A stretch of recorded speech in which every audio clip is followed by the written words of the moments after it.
Welcome to the Not Your Normal Life podcast. Before we get started, I would like to warn you that this podcast may contain adult themes and bad language. Hope you enjoy.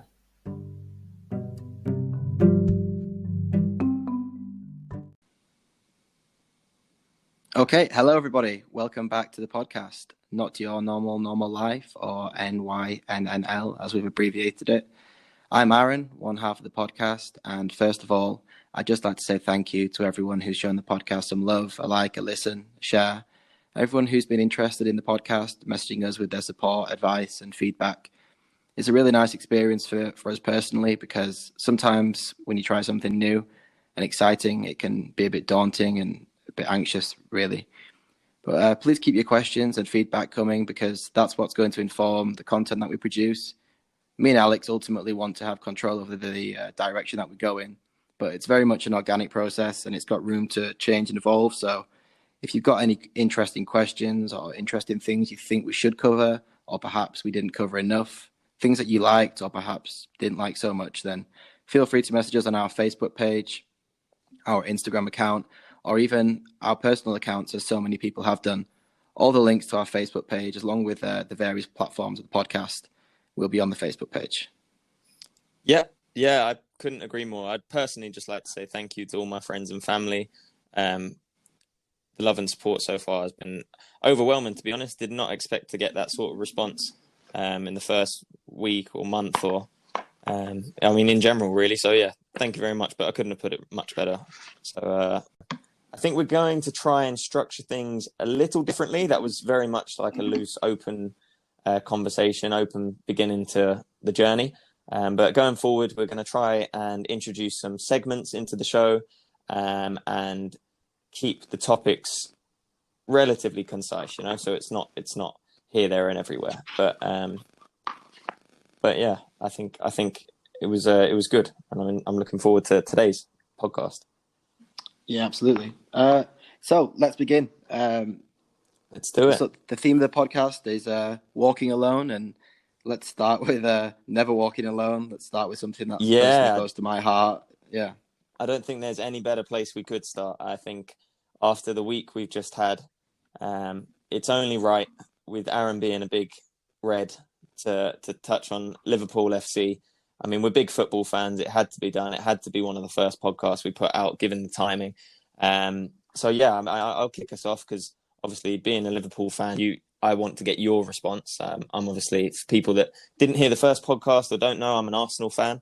But yeah, I want to ask Aaron some questions and get his views on the incredible season, the title-winning season that Liverpool have just achieved. So Aaron, what was it like seeing your team lift the Premier League trophy, man? What were your?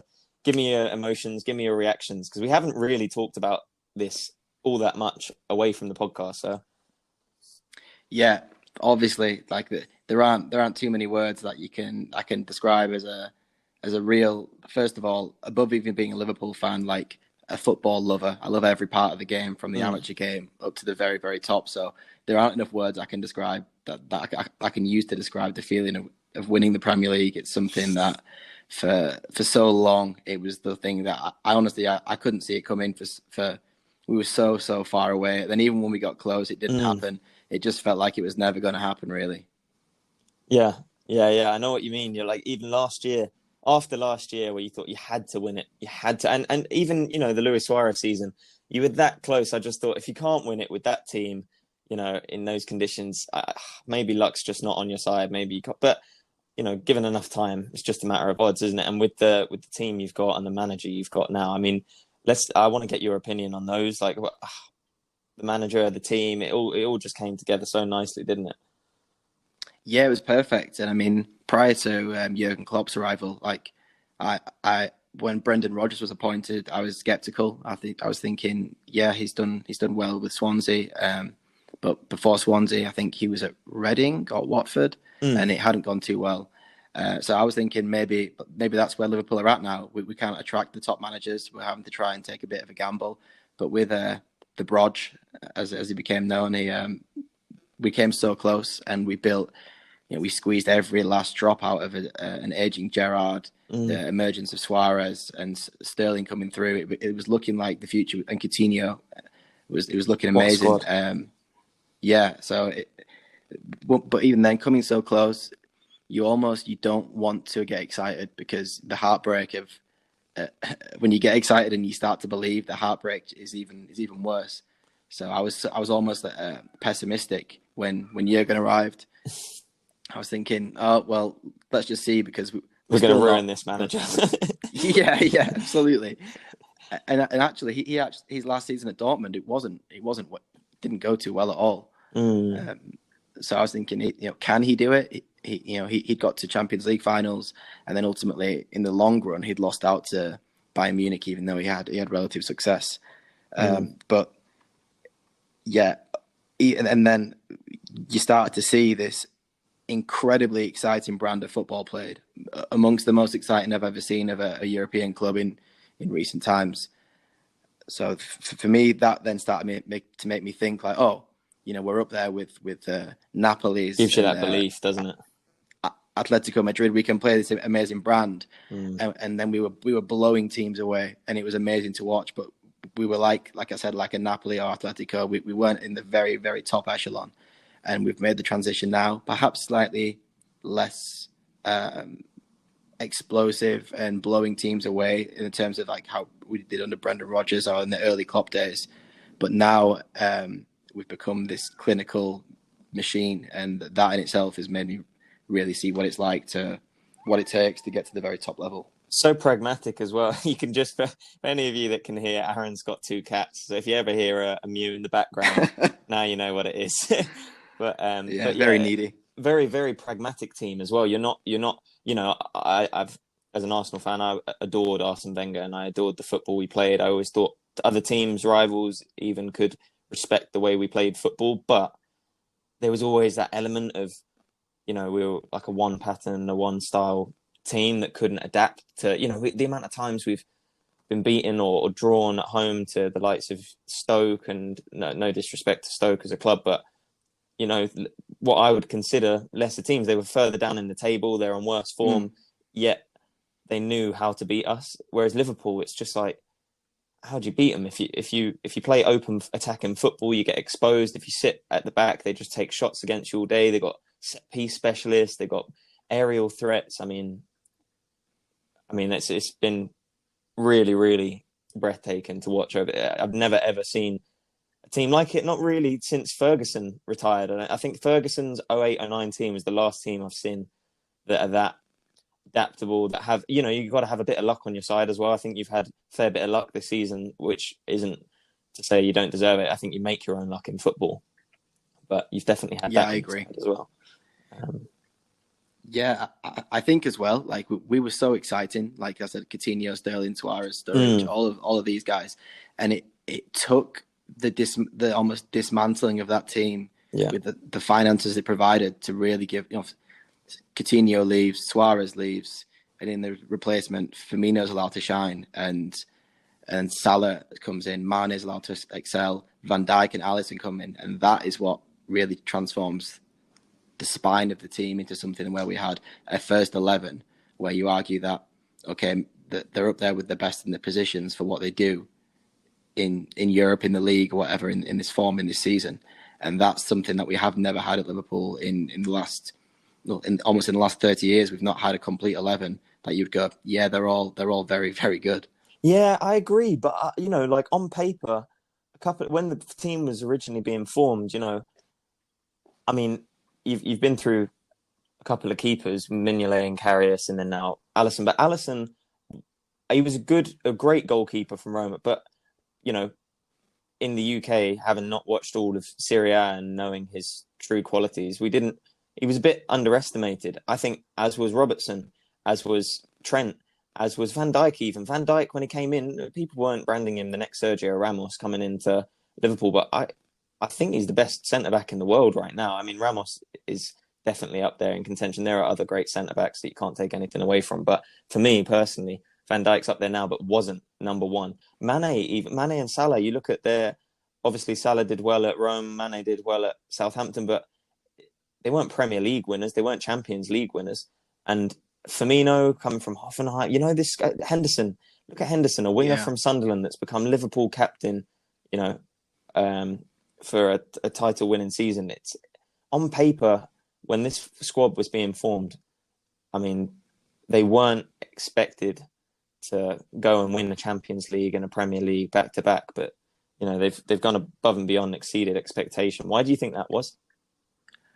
I think that's a great question. I think that it's the perfect marriage of the recruitment policy, Michael Edwards, the CEO, coming into the club.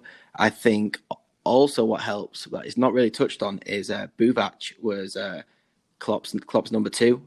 He had two number twos there, but Buvac was arguably the most important coach to the team. Jurgen's obviously the manager and the guy that puts it all together, but Buvac was very much, as Klopp calls him, the brain.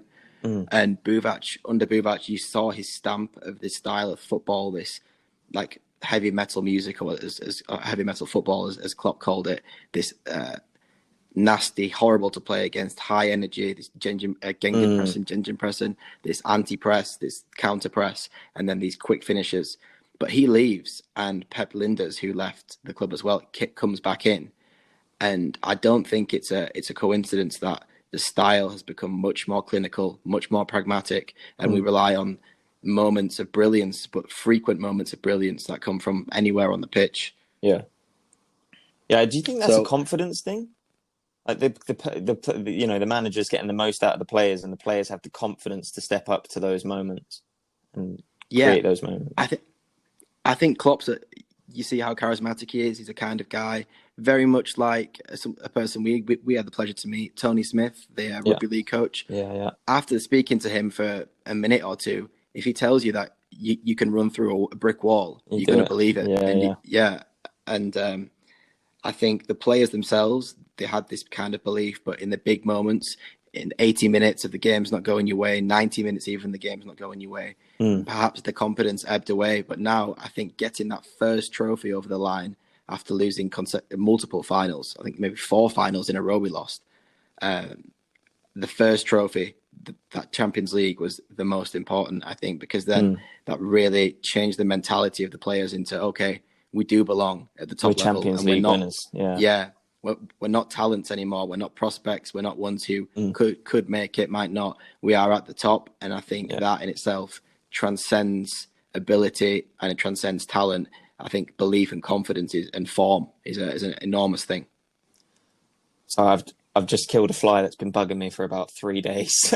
But going back to your reactions and your emotions, and you know, you as a viewer, what was it like being in Mongolia, being in China? And because this is like the season, the biggest season for you as a Liverpool fan in history. Well, I mean, Champions League, you know, final against Milan must have been an incredible feeling, especially because of the game it was. But this season's been consistently brilliant.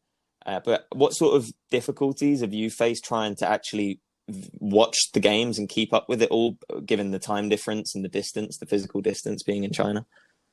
Yeah, well, so friends of the podcast and friends of ourselves will know that, you know, I've been here since April 2018 in Mongolia, China, and the time difference is 8 or 9 hours, depending on what time of the year you're at. So if you're looking at Liverpool, just in the last few years, we've almost always been late kickoffs, or like Champions League games. You're talking 7:45 kickoff in England. So you're looking at you've got 2 options.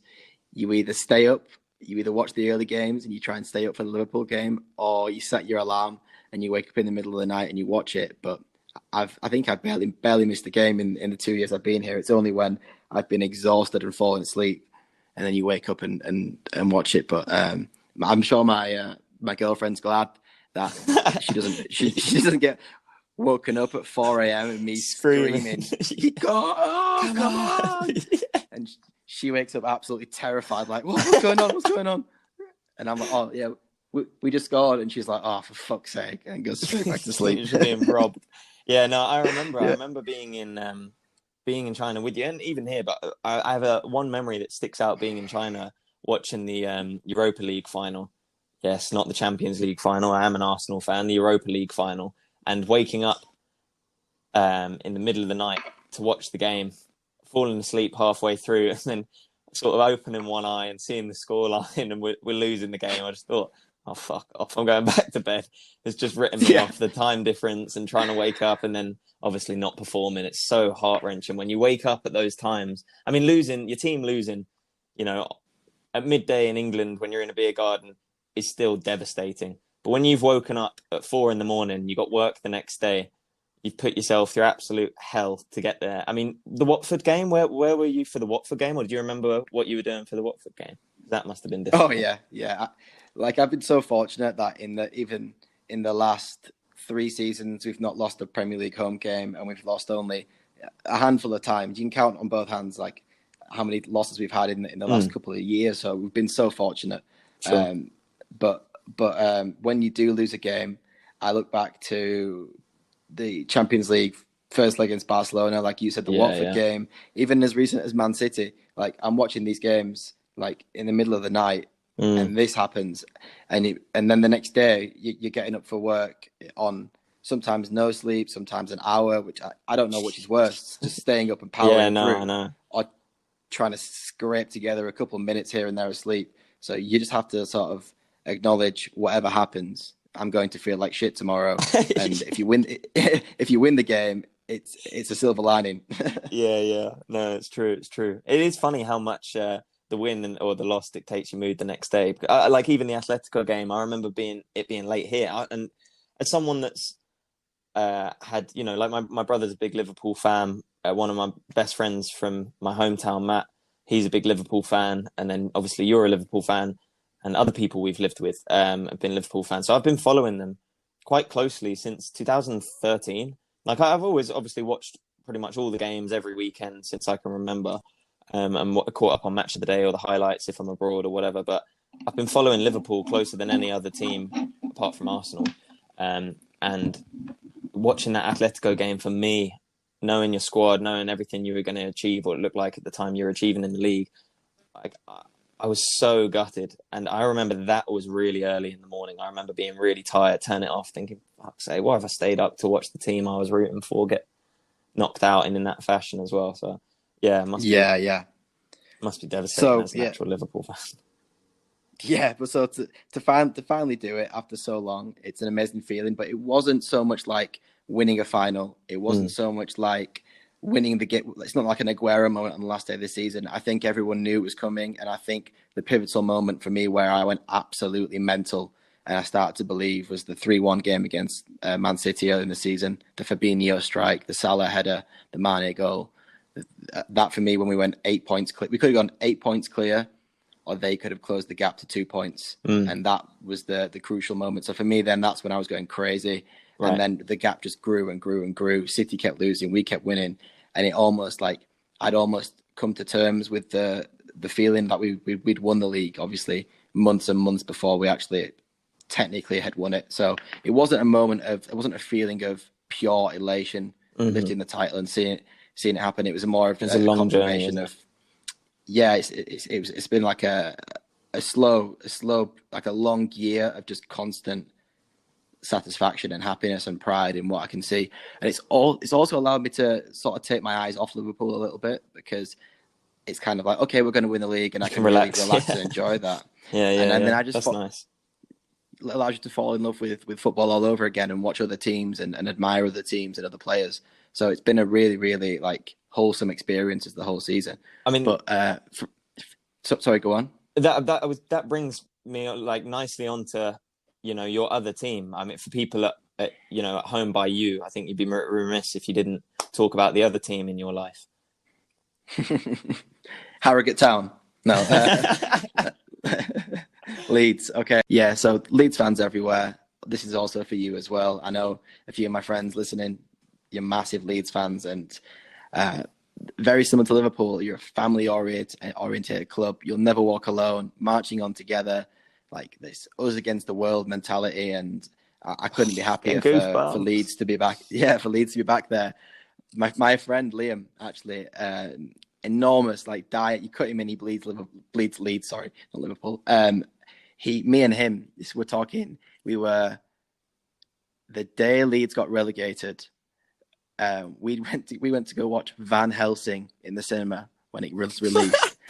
If you remember Van Helsing, shout out to Van Helsing. Hugh Jackman, Van Helsing, what a throwback! Yeah, that was the day we had a sleepover at my friend's house, and we watched Van Helsing for his birthday party. And Leeds went down, and they've had so many struggles, more so than Liverpool, rotting in League One, terrible managers, terrible players leaving, like bad investments. Like the fans stuck with the club through everything. They still turned out huge attendances throughout the last 16 years or so that it's been going on. So, and then to get a world-class manager like Bielsa, and I think prior to Bielsa arriving at Leeds, many people didn't know much about him, but I think next year in the Premier League, we're all in for a real treat. So for you, you have fans that are Leeds fans, your friends that are Leeds fans, and you're a football lover as a neutral. What's it been like for you watching Liverpool's recent success and the re-emergence of Leeds? Yeah, I love the style of football that both are playing. I really, as a coach, I really enjoy watching the way that the managers operate, and I think obviously the common denominator with all successful teams, or 90% of successful teams, get it out, Al. And the common denominator between those two is the sense of togetherness. That you need to win titles, and it's been an absolute pleasure to watch.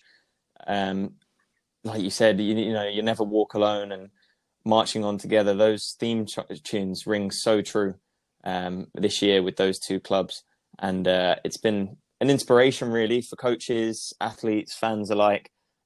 Just got to look at those two teams and see the sense of community and that family culture that they've created. Everyone's going the extra yard for each other, not only for the manager but for the man beside you, and that's something. Like I said, as a coach, it's really, really inspirational. That's what you want everyone doing, really pulling together. It just, as a human, if everyone was, kind and going the extra mile for each other, working hard for each other, the world would be a really easy place to live in. And I think as a player, it must just be so much easier when you've got everyone doing that. They're all on board, aren't they, with the coach's philosophies, and yeah, the football speaks for itself, really. That 30-odd pass goal that led to the Hernandez finish was that against Stoke? It was against Stoke, wasn't it? That was outrageous. Yeah, I think so. They just made it. It was like men against boys, and I'm really looking forward to seeing not only Leeds but Bielsa in the Premier League next year. I can't wait. I'm buzzing, and it's coming soon as well. Yeah, I think it's 12th of September. The new season starts. Yeah, I believe so. So looking forward to that. And as an Arsenal fan, then you can see.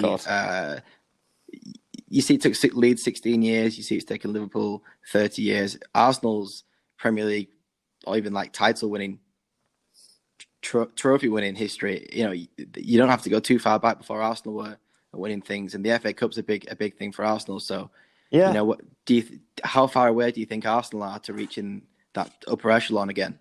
Well, in terms of silverware, potentially a week away. But in terms of, dominating a league the way that Leeds have in the Championship, Liverpool have in the Prem, and, United did for so many years, I think we're a good way off with it. Other clubs are being managed so well, and the owners are doing a good job. The likes of Tottenham, you look at Tottenham, Chelsea, the investments they're making, like the players they're bringing in, the coaches they're bringing in, they're a step ahead of us. I think I love Arteta.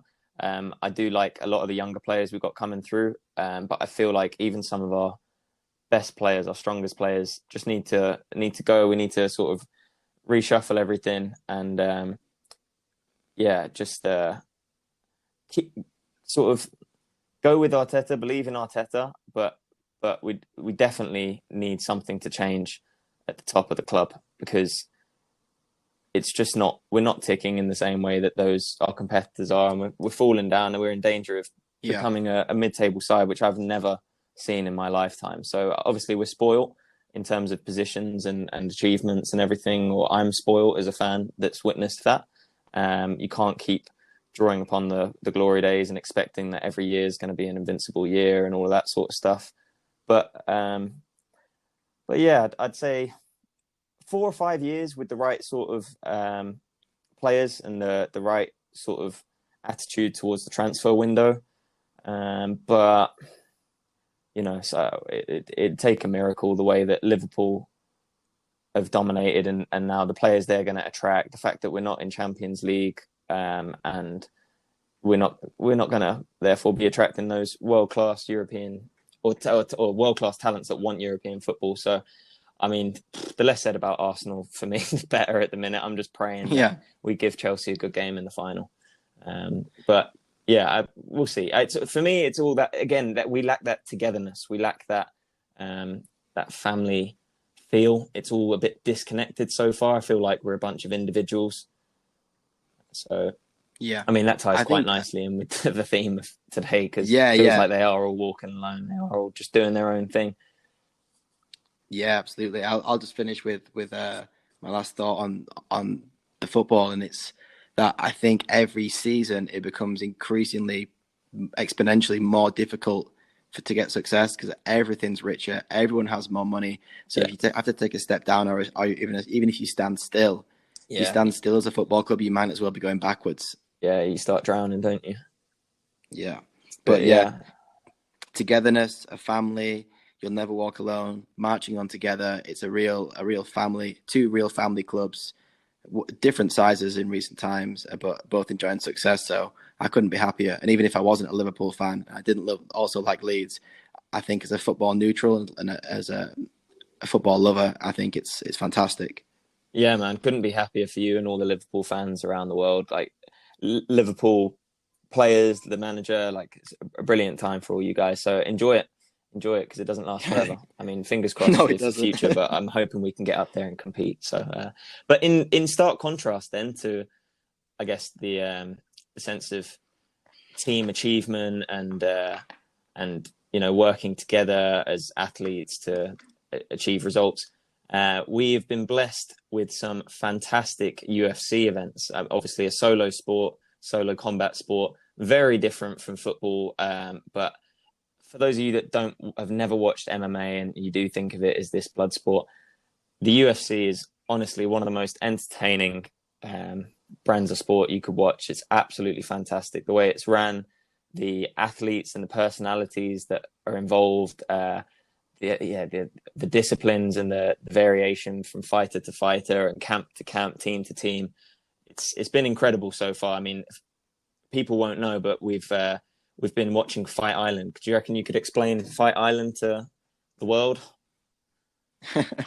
Fuck Island. No. Fuck Island, yeah. That's what it's been branded as, and I think it's absolutely brilliant. Fuck Island, yeah. So what is it then? It's an absolute Bond villain madness. It's an Yas Island, most famous for the Yas Marina circuit in Formula One in Abu Dhabi, and some people in Abu Dhabi and in Dubai have an enormous stake in the UFC, and this is what made it possible.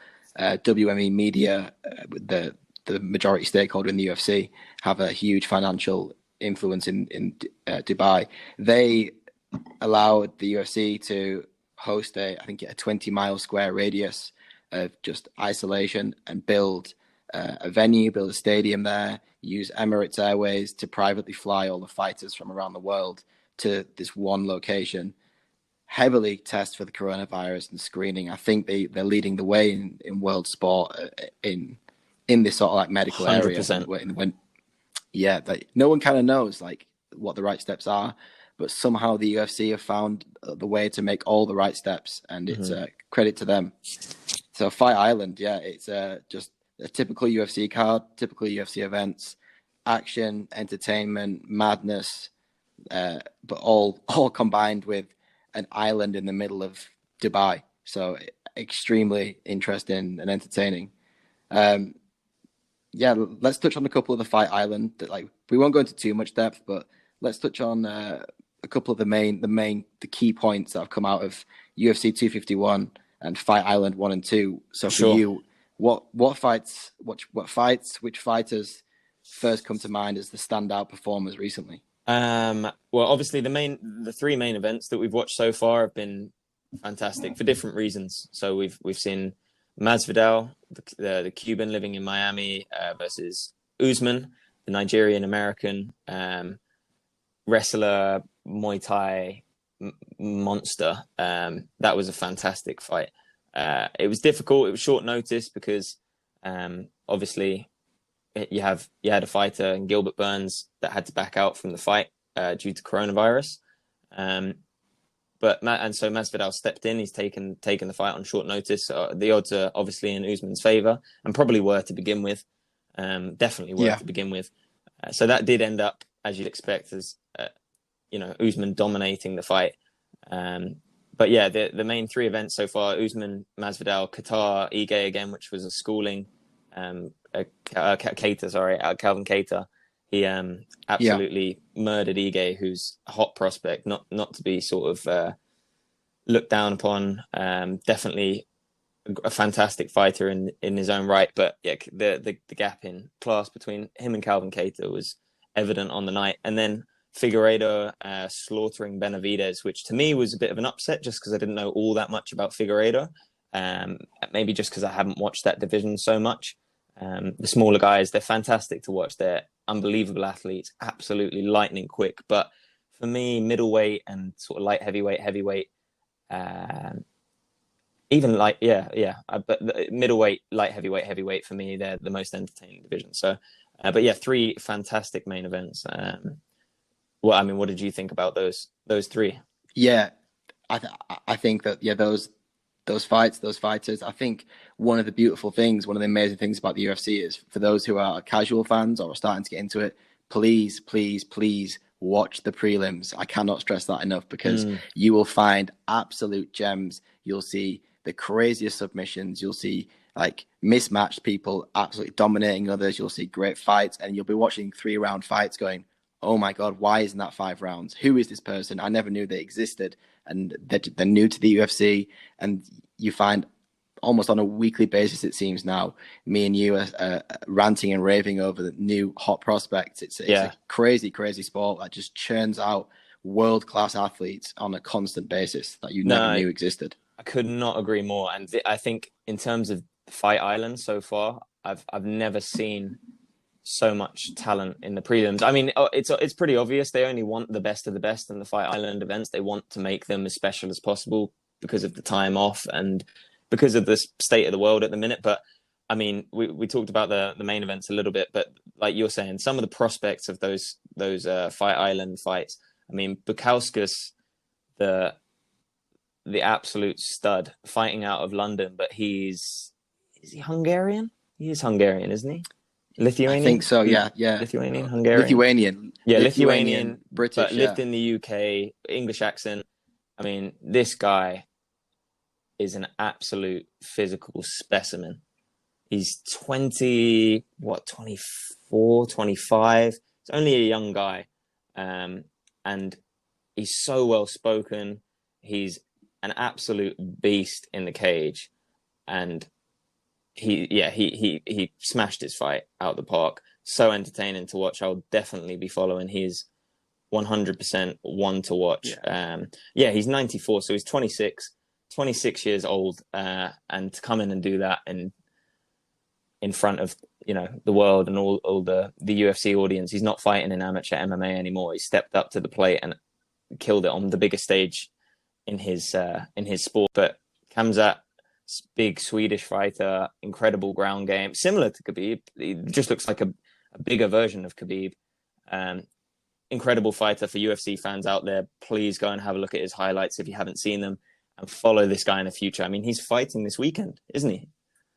Yeah, this weekend, 6 next days weekend? after he destroyed. Yeah, this weekend. Fighting this weekend, but maybe by the time the podcast comes out, it'll be this past weekend. Yeah, the past weekend. Yeah. So he'll have just fought, and I mean, if last fight's anything to go off, he'll have just won.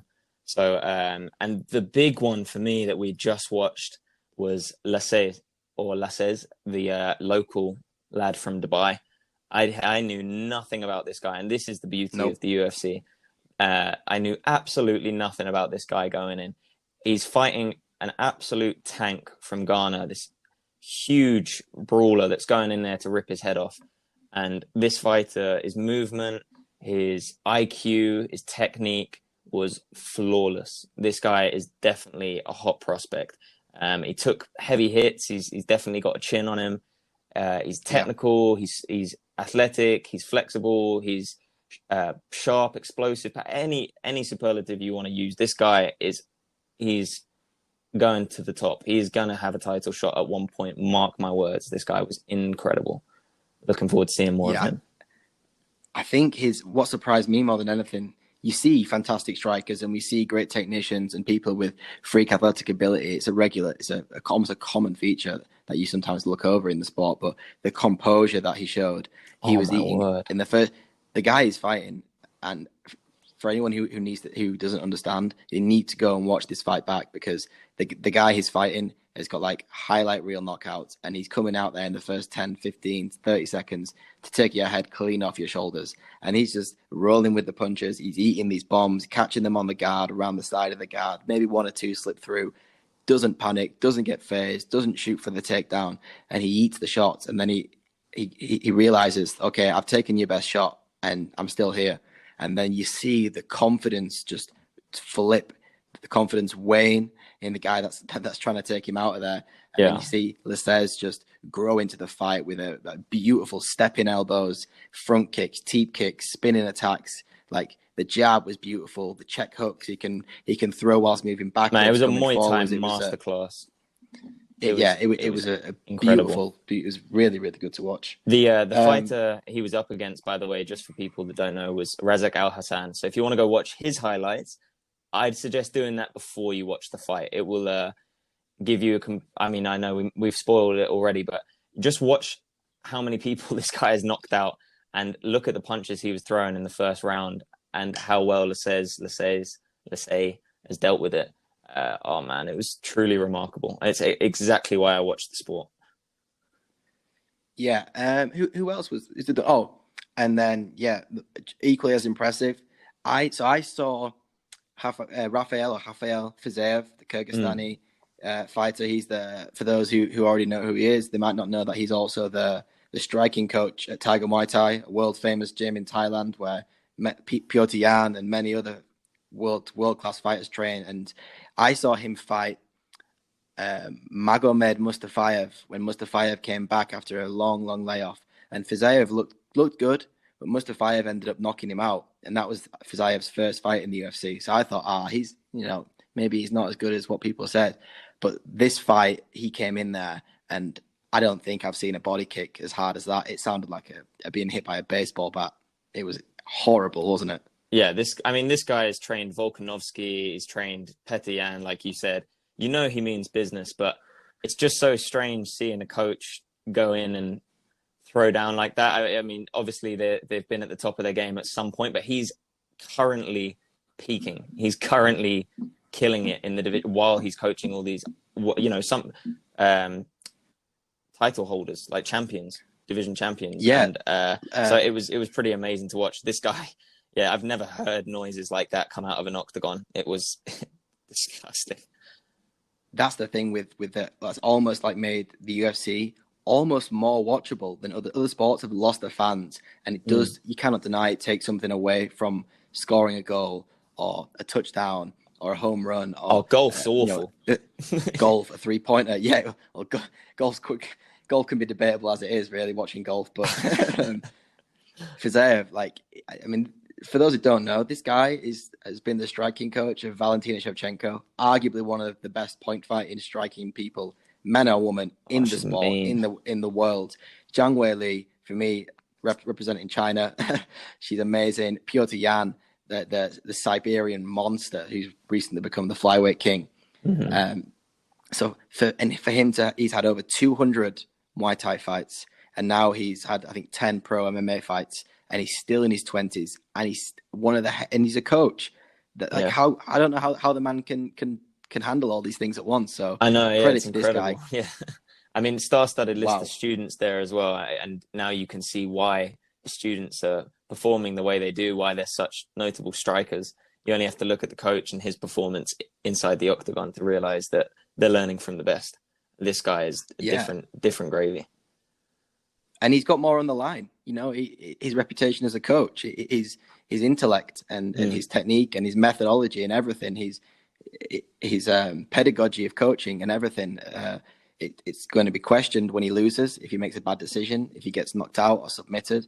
People are going to go, oh, well, maybe that guy's not the coach. So it directly impacts his business, his coaching, his other career. And it's a really, really strange thing that you've got a high-level active coach doing it. Yeah, it's a strange thing. It is. I mean, we're talking about coaching now. We said before it's a solo sport. In terms of the octagon being in there, at the end of the day, it's one-on-one. But really, when you look at the coaching, we mentioned Tiger Muay Thai there. You know, you've got teams, you've got camps. There are a lot more people involved than, you know, you see it on face value. You look at it and you just see two people going at it, hammering tongs inside a cage. But it's much more complex than that. There are, again, there's like a family element and a community to the sport that really make it what it is. It's a beautiful thing when you get to know the sport a little bit better and you delve a little bit deeper than just what goes on inside the octagon within 3 to 5 rounds.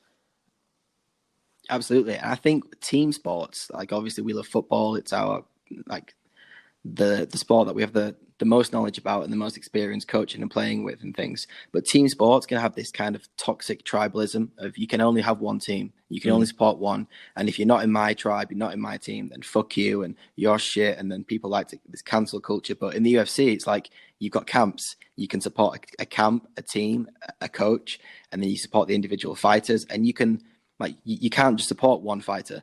You have to love, like, dozens and dozens. The more you watch it, the more you fall in love with it with another one. Like you'll see somebody, you'll go, oh, I'll follow him, I'll watch him. And there's content, there's videos, there's vlogs, there's social media for every single one of these fighters and their camps and the people around them. So it just pertains to like a really wholesome sport where there's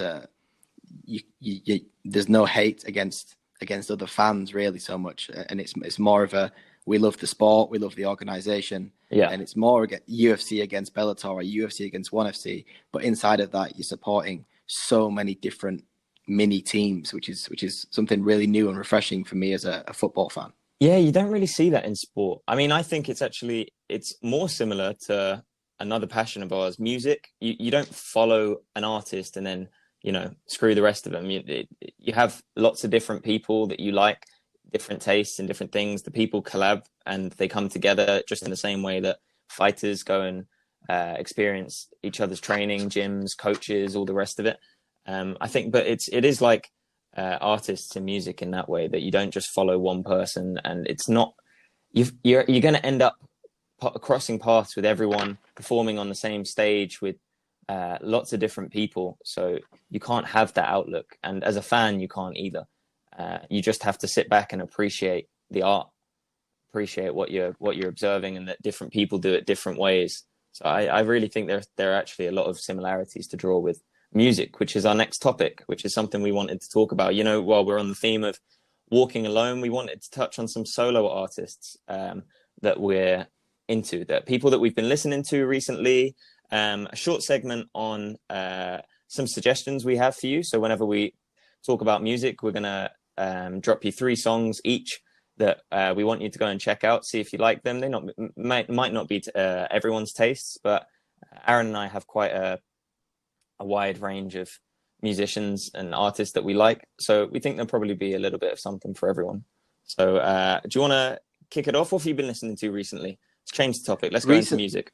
Yeah, so I wanted to give a shout out to Pop Smoke, the rapper. He unfortunately, he died recently, and the fans have become an army behind him, and it's become the fastest selling, the highest selling posthumous album. So he died recently, and whilst all of his mixes were still available and all the masters to his music, it's been produced. Other artists have come together and jumped on tracks and featured, and it's made into something that's like quite a cool thing in this time where we've got chaos in society and things like that. Someone can die, and you see the communities all over the world, people can come together and support an artist and give his family and the people around him a secure financial future and give him success after his death, which is, I think, a pretty awesome thing. No, it's a beautiful thing. Rest in peace yeah. to Pop Smoke, man. Like I've actually only really started listening to him this year. I had a friend that came and worked part-time with our coaching company, an Italian guy living in Switzerland. And he really liked him, introduced me to him, obviously told me the sad story. But yeah, what an artist, what a guy, and what an influence he's having on so many people. He's touched so many lives. Yeah, so I'll bat that over to you then. So that's one of mine, Pop Smoke. Yeah, go on, let's jump back and forth. I'll chuck one of mine in, for people from the UK, you'll know about the Wombats. People outside of the UK, maybe not so much. I know they're quite big in the US, and the lead singer lived in the US, but in terms of solo artists, the lead singer from the band the Wombats created his own group, or he's gone his own direction, and he's basically started a project called Love, Fame, Tragedy. That's Matthew Murphy from the Wombats, and his new project, just in the similar sort of way that the lead singer of Blur did with the Gorillaz. Like Damon Albarn went from being in the band Blur to starting his own project. Matthew Murphy's done the same, started Love, Fame, Tragedy.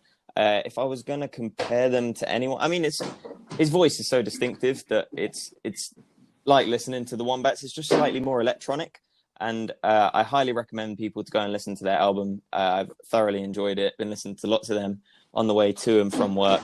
And yeah, if you're into alternative rock, and people sometimes refer to it as indie rock, if you're into that sort of genre, then go and give Matthew Murphy and Love, Fame, Tragedy a listen. Love, Fame, Tragedy. Awesome. Yeah. I'll definitely check that out.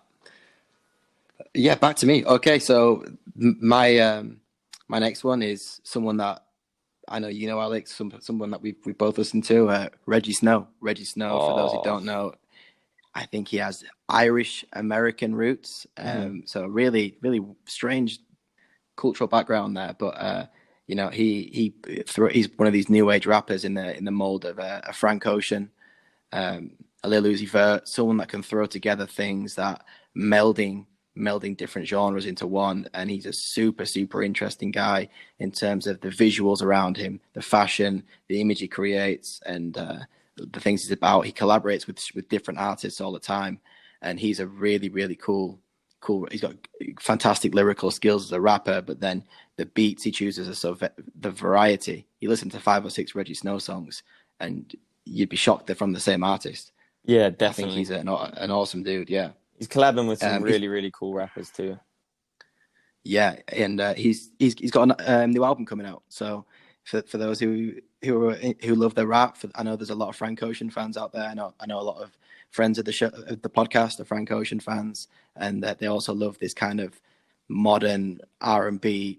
Drake's brought forward a sort of a melding of rap and R&B together and pop into this kind of space, and experimenting with different genres and beats and sounds. Reggie Snow is all about that, and he's all about that in a way that kind of cuts underneath the mainstream, a little bit more different. And fantastic artist, and I can't wait to listen to the new album. I can't wait to see what else he comes up with. Nice. I like that. That's awesome. Because I'd recently listened to a really good new track of his with a rapper I really like, MF Doom, and I didn't know that was going to be on his new album. I've just looked it up now, and it is. And so I had no idea that album was coming out. So nice one for giving me the heads up. I'm looking forward to hearing that. Back over to you then. My next one is JME, which again, if you're from the UK, the guy needs no introduction. Like if you know the grime scene, if you don't know the grime scene, you probably know who JME is.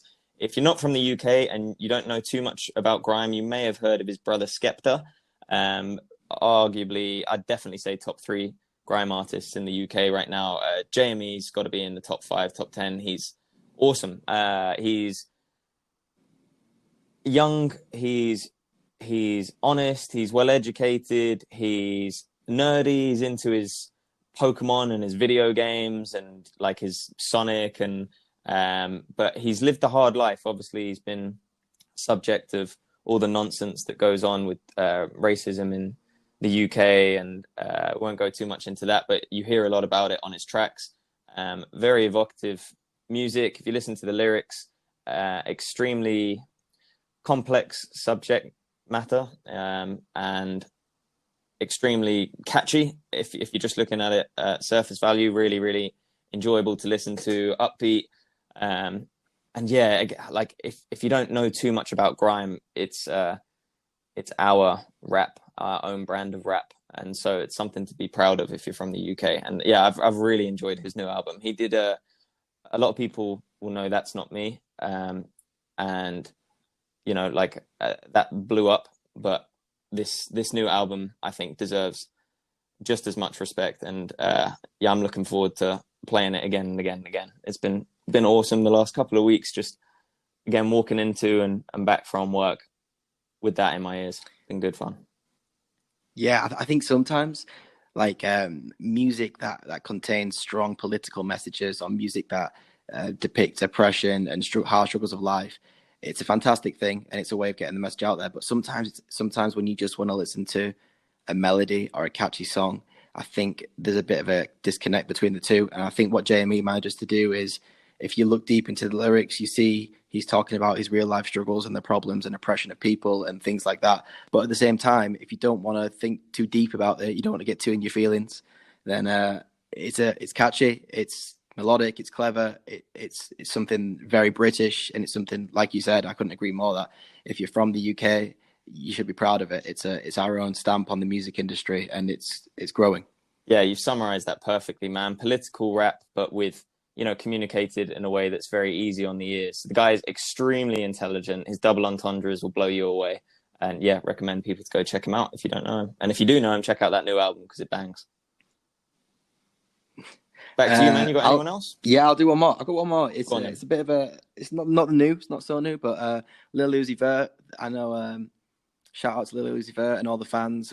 We all suffered for a very long time when he teased us for a couple of years about releasing the follow-up album, and it for me didn't disappoint. Some people weren't too happy with it, but for me, it's clever. It's what modern rap is. I think him and with several others are at the forefront of changing the industry and the scene.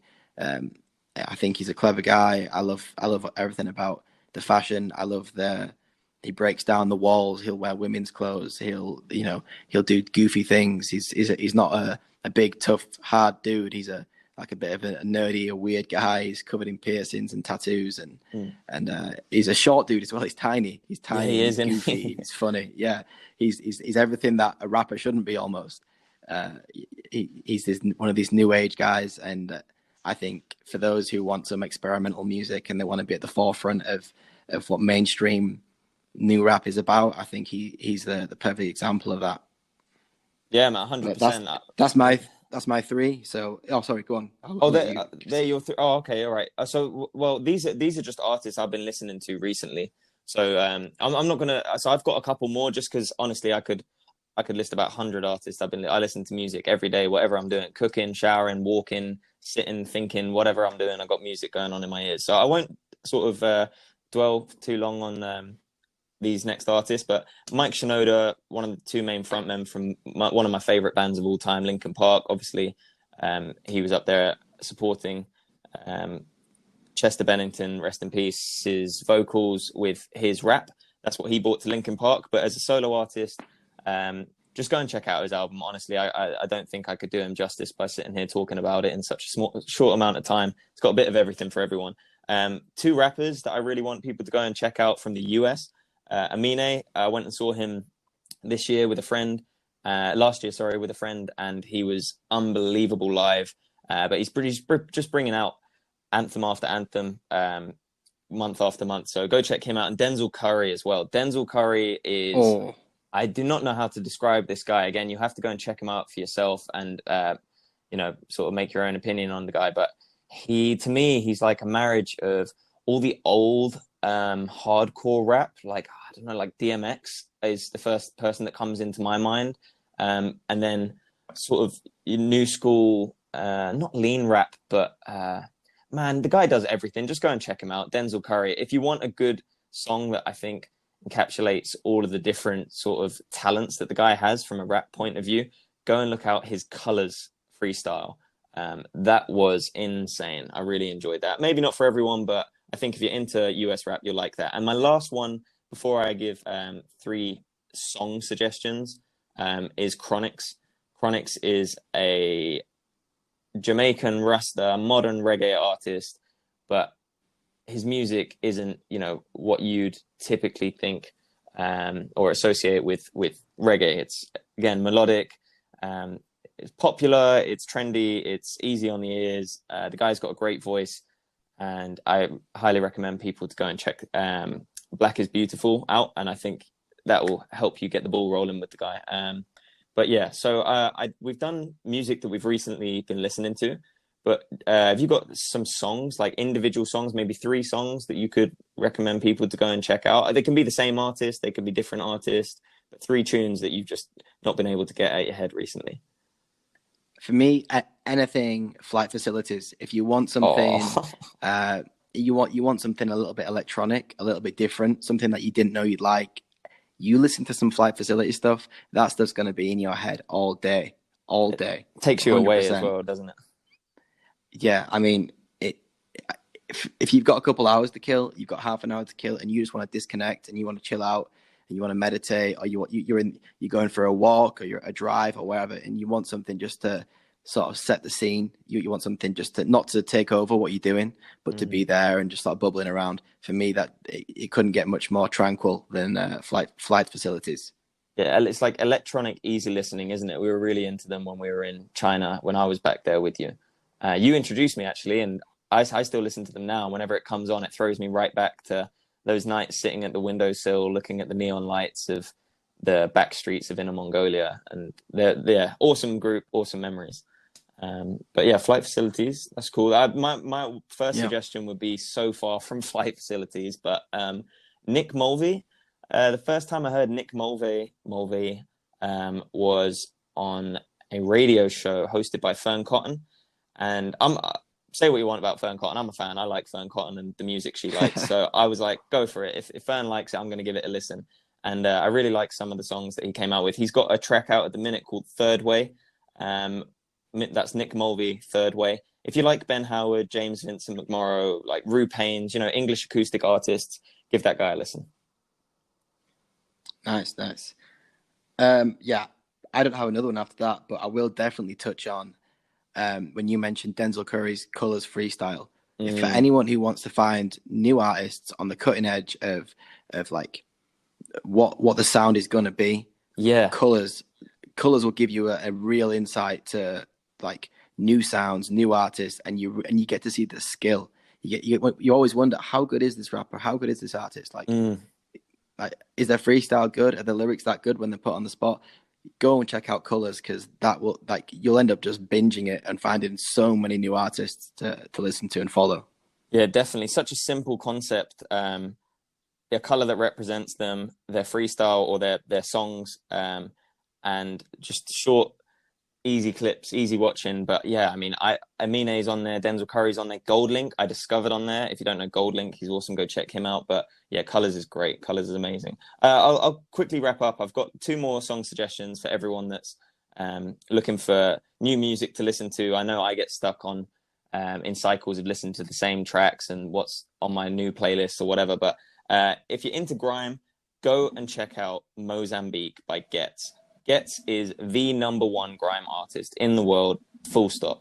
No argument, no question about it. And Mozambique is as hot as it gets. That song is so addictive. I've not stopped listening to it since last week, and it's blown up. So go and check that out. I guarantee if you like rap, if you're into grime, but if you've never heard grime, what an introduction that would be. Please go and check that out. And then, again, very different. Just trying to get something in there for everyone. G-Eazy, not what you'd normally expect of the guy, because he's sort of stoner alternative hip hop artist. I don't really know how to define the guy's style. But this song, Nostalgia Cycle by G-Eazy, is very different. That's Nostalgia Cycle by G-Eazy. It's slow paced, it's introspective, it's melodic. it's great, man. I was listening to it walking home in the rain the other day, and it was just so relaxing. I didn't want to turn it off. I think we should wrap up music there, but before we do, I think I'd like to just ask that if you guys have any suggestions for any media, whether it's music or TV programs or movies, please get in touch, because we're always listening to new songs, watching new shows and movies, playing new games. Watching new sports would be great as well. We'd definitely give a shout out and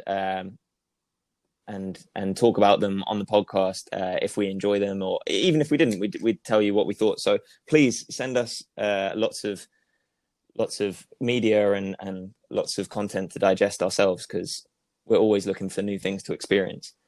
So yeah, absolutely. And like I was saying at the very start, like what me and you want to do for the podcast will ultimately be the direction it goes in. But for the people listening, like, we want you to be a part of our journey. We're starting something new, and we want you to come along and feel like you're connected. So get involved. Don't just give us your feedback if you like the podcast or not. Tell us what you want to hear. Tell us what you don't want to hear. Tell us what you want more detail on. I know there's a lot of people who want to know about our life in Asia, our experiences in Asia, and I think that's a great idea. So shout out to Sandro. Shout out to everybody else that's been asking, and let's dive into some of that as well.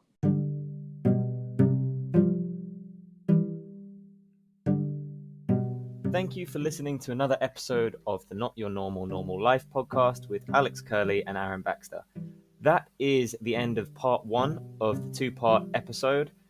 If you'd like to hear the next episode, stay tuned, and we are going to discuss life in Asia, things we've struggled with, things we enjoy, things we miss from home, all of that good stuff. If you'd like to get in contact with the podcast, please email in at nynnlpodcast@gmail.com. That's nynnlpodcast@gmail.com, or message us on our Facebook. We could be found if you just search for Not Your Normal Life podcast. We'd really like to hear from you. We really appreciate all the feedback, and thank you for listening.